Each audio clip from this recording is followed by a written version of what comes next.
डाकुओं का इलाका रहा है, तो डाकू लोग भी रहते थे। और सबसे बड़ी बात, वहाँ से मूर्तियाँ चोरी होने लगी, है ना। जब वहाँ से मूर्तियाँ चोरी होने लगी हैं, तब वहाँ के भट्टारक जी के जो देख रेख करने वाले थे, उनको लगने लगा कि अब यहाँ पर नेमिनाथ भगवान की संस्कृति को रखना सुरक्षित नहीं हो पा रहा है, तो अब उनको कुछ ना कुछ उपाय करना पड़ेगा।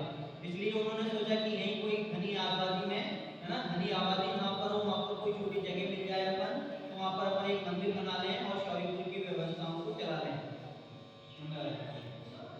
तो इसके लिए उन्होंने जो है यहाँ के राजा से निवेदन किया कि आग्रह किया कि भाई आप हमें थोड़ी जगह दें और अपनी आज्ञा प्रदान करें, तो एक छोटा मंदिर बनाकर हम शौर्यपुर की व्यवस्थाओं को चलाना चाहते हैं। पर लेकिन राजा ने उनके निवेदन को स्वीकार नहीं किया, क्योंकि राजा के पूर्वजों ने बताते हैं यहाँ पर 101 शिव मंदिर बनवाए थे, है ना। अभी भी देखेंगे तो 45 की संख्या है, इस दीवार के पीछे देखेंगे, है ना, हर नदी के किनारे पूरे 145 मंदिर अभी भी हैं।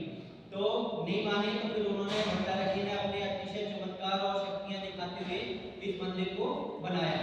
यानी इस मंदिर की नींव में ही अतिशय है और चमत्कार दिखाते हुए मंदिर बनाया। मंदिर बनाने के बाद जितनी भी प्रतिमाएं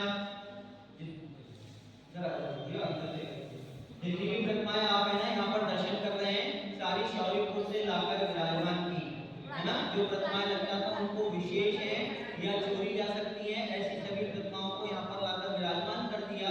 पर लेकिन अब सुन लीजिए अच्छे से, है ना, पर लेकिन अब उनको बड़ी मूलनायक भगवान की आवश्यकता, है ना।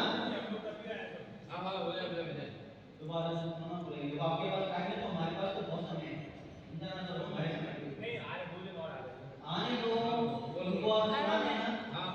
भगवान की आवश्यकता पड़ी, क्योंकि ऐसा नहीं होता कि किसी मंदिर से आप प्रतिमा को उठाकर लाएं और मूलनायक भगवान का दर्जा दें। तब उन्होंने जो है देवों द्वारा आह्वान किया है कि भाई हमने मंदिर को निर्माण कर लिया है, सारी व्यवस्थाएं कर ली हैं, पर मूलनायक भगवान हमारे पास नहीं है, आप हमें मूलनायक भगवान दीजिए। और उन्होंने तपस्या की, है ना। तपस्या करने के बाद उनको देवपाल सिद्धि प्रकट हुई। और ये जो सामने आपका जितना भैया मत करो, ये भगवान का मार्डन किया नहीं सुनी लग रहा है, रुको तो सही। तो उन्होंने जो है तपस्या की, तपस्या करने के बाद उनको देवपाल सिद्धि प्रकट हुई। और ये सामने आपको जितना भगवान मूलनायक के रूप में दर्शन हो रहे हैं। यहाँ से अपन जाएंगे करीब 300 किलोमीटर दूर झांसी। झांसी से चलते हैं छतरपुर की तरफ, तो पड़ता है महोबा, यूपी वाला महोबा है, बुंदेलखंड में आता है ना। महोबा में ये प्रतिमा विराजमान थी, सीधी आकाश मार्ग से होती हुई यहाँ पर आकर विराजमान हुई। ये यहाँ का मूल अतिशय है कि आदित्यनाथ भगवान यहाँ पर आकाश मार्ग से आए हैं। ये बात प्रमाणिक है। प्रमाणिक कैसे हो जाती है कि प्रशस्ति जानते हैं, मूर्ति के ऊपर प्रशस्ति लिखी है, प्रशस्ति जानते हैं ना आप, है ना। तो मूर्ति के ऊपर प्रशस्ति में लिखा है कि विक्रम संवत 1224 को राजा जरण ने उनको महुआ में प्रतिष्ठित करवाया है, ऐसा प्रतिमा के ऊपर लिखा हुआ है। ये मेरे भैया लोग सब पढ़ सकते हैं, है ना। और ये मंदिर बना अपना 1838 में, 1838 में, यानी जो 1224 से 1838 का समय रहा, करीब 600 वर्ष। 600 वर्ष तो महुआ में विराजमान रहे। यहाँ पर तो आए अभी ज्यादा से ज्यादा 250 साल हुए हैं, वहाँ पर 600 वर्ष विराजमान रहे। अभी भी आप महुआ पहुंचे और आपको वहाँ पुराने लोग मिले तो वो कहते हुए मिलते हैं कि भैया जो मणिया देव थे, ये मणिया देव हैं, जैसे महावीर जी के टीले वाले बाबा है ना, ऐसे ही महुआ के मणिया देव हैं। जितने भी लोग रहते थे, चाहे किसी भी समुदाय से संबंध रखते हो, सब लोग इनको मणिया देव के नाम से पूछते थे। और ये जो मणिया देव है ना, नाम रखा गया ऐसे ही नहीं रखा गया, जैसे उनका नाम रखा गया टीले वाले बाबा, ऐसे इनका भी नाम रखा मणिया देव, क्योंकि ये जो पूरी प्रतिमा अपन देख रहे हैं ना, पूरी प्रतिमा मणि की है। जिसके ऊपर आप चेक करते हैं ना, सोना असली है कि नकली है, उस कसौटी वाले पाषाण की ये पूरी प्रतिमा है।